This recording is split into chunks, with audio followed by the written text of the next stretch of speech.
Dieu m'a donné un message, j'ai préparé mon message, j'étais en prison. La première fois que j'ai prêché en prison, quoi de mieux que de leur dire que je connais un Dieu de deuxième chance qui va vous donner une autre chance. Et j'étais pompé, j'avais le message du jour. Je suis allé dans cette prison, ces dames sont sorties de leur cellule. Laissez-moi vous dire, l'apparence est trompeur. Tu pouvais regarder certaines dames là et leur demander en mariage, ne pas savoir que c'était des forcenés. Des prisonniers. Et là, tu demandais à la personne, anyway, et là j'avais mon message, j'ai commencé à prêcher. Le frère Achille jouait au piano, on avait quelques personnes et j'étais enthousiaste. Dieu de deuxième chance, Dieu t'aime, même si tu es là, Dieu te donne une seconde chance. Il m'a envoyé ici pour te dire, là. Et puis dans le fond de la salle, il y a une dame, il dit, moi je veux un Dieu de 49e chance.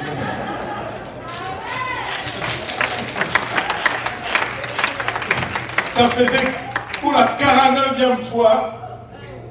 Elle était rejetée en prison. Elle était entrée, elle est sortie, elle a fait quelque chose, on l'a fait rentrer. Je lui ai dit, c'est un Dieu même de 50e chance, de 70e chance. Dieu ne rejette jamais un cœur repentant. Alléluia. Si tu te dis, j'en ai assez, Seigneur, je veux arranger ma vie, je vais me tourner vers toi, Dieu va être là pour te rencontrer. Il est un Dieu plein de grâce, plein de bonté et plein de miséricorde. Un Dieu de deuxième chance. Alléluia. Est-ce que quelqu'un peut dire un Dieu de deuxième chance? Un Dieu de deuxième chance. Alléluia. Et là, Dieu dit encore à Jonas une seconde fois en ce mot. Alléluia. Regardez le verset 2. Lève-toi, va à Ninive, la grande ville, et proclame-y la publication que je t'ordonne. Avez-vous remarqué quelque chose? C'était une deuxième fois que Dieu parlait à Jonas. Mais Dieu lui a dit la même chose qu'il lui a dit la première fois. Jonas n'a pas aimé cela la première fois. Il a voulu fuir.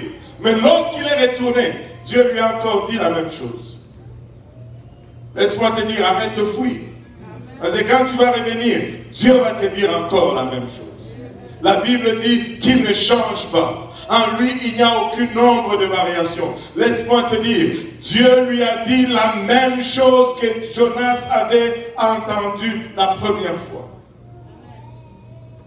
Vous savez, quand tu argumentes avec Dieu, et que finalement Dieu te dit, ok, fais comme tu veux, ce n'est pas bon pour toi. Au fond, laisse-moi te dire comme ceci, Dieu va toujours te donner la meilleure option en partant.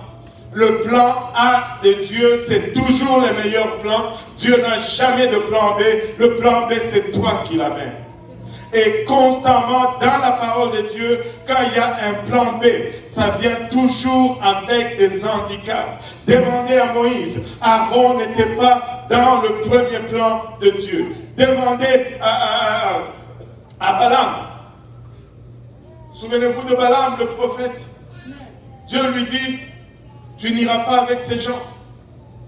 Mais quand ils sont revenus avec plus d'argent, il va encore prier. Ne prie pas pour ce que Dieu t'a déjà parlé. Ne prie plus. Si Dieu t'a déjà donné une réponse, prends la réponse et agis dessus. Mais si tu continues à prier encore et encore et encore, malgré la réponse que Dieu te donne, tu t'exposes à des problèmes, tu t'exposes à des troubles dans le futur. Ce que Dieu t'a dit est bon pour la situation. Prends-le.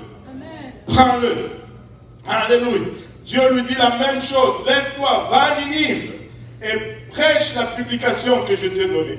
Et Jonas s'éleva au verset 3 et alla à Ninive selon la parole de l'Éternel. Alléluia. Cette fois-ci, tu vois un prophète repenti, un prophète prêt à faire ce que Dieu lui demande de faire. 3 jours dans le ventre d'un poisson peut te convaincre très vite. Amen. Ça te fait changer d'avis très vite. Jonas se leva et alla à Ninive selon la parole de l'Éternel. Or, Ninive était une très grande ville de 3 jours de marche. En d'autres termes, si tu allais faire Ninive d'un bout à l'autre, ça allait te prendre 3 jours de marche pour passer à travers la ville. Et certains historiens disent aujourd'hui que Ninive était une ville qui avait une circonférence d'environ 108 km. 108 km, c'est long. C'est beaucoup. Juste en référence, vous savez, la rue la plus longue à Montréal, c'était Sherbrooke. Mais ce n'est plus Sherbrooke, maintenant c'est Gouin. Parce que Gouin s'est prolongé. Mais Sherbrooke ne peut plus se prolonger. La rue la plus longue de Montréal, c'était Sherbrooke. Et je pense que c'est 49 km de l'est, plutôt, de l'est à l'ouest. 49 km. Mais c'est plus court que Ninive. Ninive était 108 km de circonférence. 3 jours de marche, alléluia, pour aller d'un bout à l'autre de Ninive. Et le verset 4 nous dit, Jonas fit d'abord dans la ville une journée de marche. Alléluia, une journée de marche. Si tout le monde peut dire une journée de marche. Une journée de marche. Et il criait et disait, encore 40 jours. Et Ninive est détruite. Et Ninive, les habitants de Ninive étaient choqués ou réveillés par ces prophètes qui, je ne sais pas, sentaient encore le poisson, mais qui criaient tout haut dans les rues. 40 jours et Dieu va détruire cette ville. Encore 40 jours et Dieu va détruire la ville. Alléluia. Et la Bible nous dit 40 jours, Ninive sera détruite. Et au verset 5, les gens de Ninive n'ont pas rejeté la prédication de Jonas. Regardez ceci. Les gens de Ninive crurent à Dieu. Les gens de Ninive crurent à Dieu. Une journée de marche, verset 4, les gens de Ninive crurent à Dieu. Jonas n'a pas eu besoin de faire 3 jours de marche et Ninive était convertie.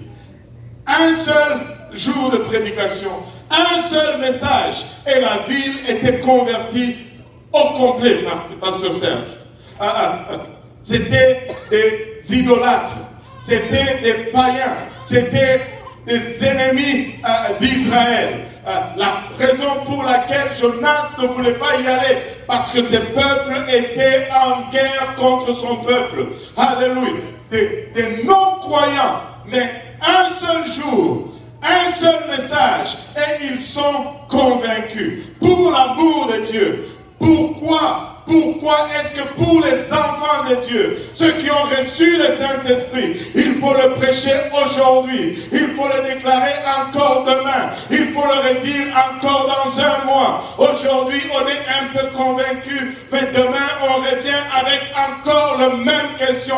Ça a pris un seul jour à Ninive pour que Ninive soit convertie. Laissez-moi vous dire, peuple de Dieu, nous devons arriver à cette place où nous l'entendons